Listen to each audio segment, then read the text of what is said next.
Bro ಹೇಗೆ ಅನ್ನಿಸ್ತು ನಮ್ಮ ಇಂಟರ್ವ್ಯೂ? ಅಂದ್ರೆ ನಿಜ ಹೇಳ್ತೀನಿ, ತುಂಬಾ ಚೆನ್ನಾಗಿ ಇಂಟರ್ವ್ಯೂ ಮಾಡಿದ್ರಿ. ಅಂದ್ರೆ ನನಗೆ ಎಲ್ಲೂ ಅನ್ಕಂಫರ್ಟೇಬಲ್ ಅನ್ನೋ ಫೀಲೇ ಬಂದಿರ್ಲಿಲ್ಲ. ನೀವು ನಾನ್ ಯಾವ್ದ್ರಲ್ಲಿ ಕಂಫರ್ಟೇಬಲ್ ಆಗಿದ್ದೀನಿ, ನನಗೆ ಯಾವ್ದು ಓಕೆ ಮಾತಾಡಕ್ಕೆ, ಅದನ್ನೇ ನೀವು ಇಂಟರ್ವ್ಯೂ ಮಾಡಿದೀರಾ. ಸೊ ನಿಜ ತುಂಬಾ ಖುಷಿ ಆಯ್ತು. ಮತ್ತೆ ಎಲ್ಲಾರ್ಗು ಹೇಳೋದು ಒಂದೇ, ಇವ್ರದ್ದು ಸಿಂಪಲ್ ಶಿವು ಕನ್ನಡಿಗ ಅಂತ ಒಂದು ಯೂಟ್ಯೂಬ್ ಚಾನಲ್ ಇದೆ. ಸೊ ಯಾರ್ಯಾರು ಕಲಾವಿದ್ರು ಜನರು ಮರ್ತೋಗಿದಾರೋ ಅವ್ರನ್ನ ಮತ್ತೆ ನೆನ್ಪ್ಸಕ್ಕೆ ಇವ್ರು ಅವ್ರನ್ನ ಮತ್ತೆ ಇಂಟರ್ವ್ಯೂ ಮಾಡ್ತಾ ಇದಾರೆ. ನನಗೂ ಅಷ್ಟೇ ಹತ್ರ ಒಂದು 3-3.5 ತಿಂಗಳಿಂದ ಕೇಳ್ಕೊಂತಿದ್ರು, ಬ್ರೋ ನೀವ್ ಯಾವಾಗ ಫ್ರೀ ಇದೀರಾ ಹೇಳಿ ಬರ್ತೀನಿ ಅಂತ. ಸ್ವಲ್ಪ ವರ್ಕ್ಸ್ ಇತ್ತು ಅವಾಗ, ಇವಾಗ ಸಿಕ್ಕಿದ್ರು ಇವ್ರು. ನಾನೇ ಆಮೇಲೆ ಅಪ್ರೋಚ್ ಮಾಡಿದೆ, ಇಲ್ಲ ಬ್ರೋ ಬನ್ನಿ ಇವಾಗ ಫ್ರೀ ಇದೀನಿ, ನೀವು ಫ್ರೀ ಇದ್ರೆ ಹೇಳಿ ಒಂದು ಇಂಟರ್ವ್ಯೂ ಮಾಡ್ಕೊಳ್ಳೋಣ ಅಂತ. ಸೊ ಅವಾಗ ಅವ್ರಿಗೆ ಹೇಳಿ ಇವಾಗ ಅವ್ರ ಪಾಪ ದೂರದಿಂದಾನೇ ಬಂದಿದ್ದಾರೆ ನನ್ಗೋಸ್ಕರ ಇಂಟರ್ವ್ಯೂ ಮಾಡೋದಿಕ್ಕೆ.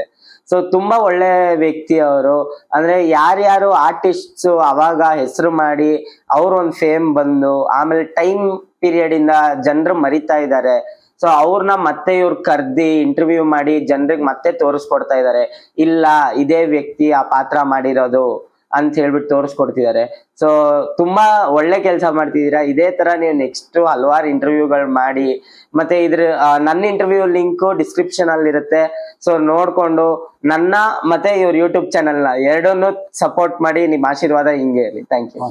Thank you so much bro. ಹಿಂಗೆ ನಿಮ್ಮ ಸಪೋರ್ಟು ನಮ್ಮ ಆಡಿಯನ್ಸ್ ಕೂಡ ಇರುತ್ತೆ, ಕರ್ನಾಟಕದ ಜನರು ಕೂಡ ನಿಮ್ಗೆ ಸಪೋರ್ಟ್ ಮಾಡಿ ಅಂತ ಖಂಡಿತ. Thank you. ಕೇಳ್ಕೊಂತೀನಿ. Thank you. Thank you. Thank you.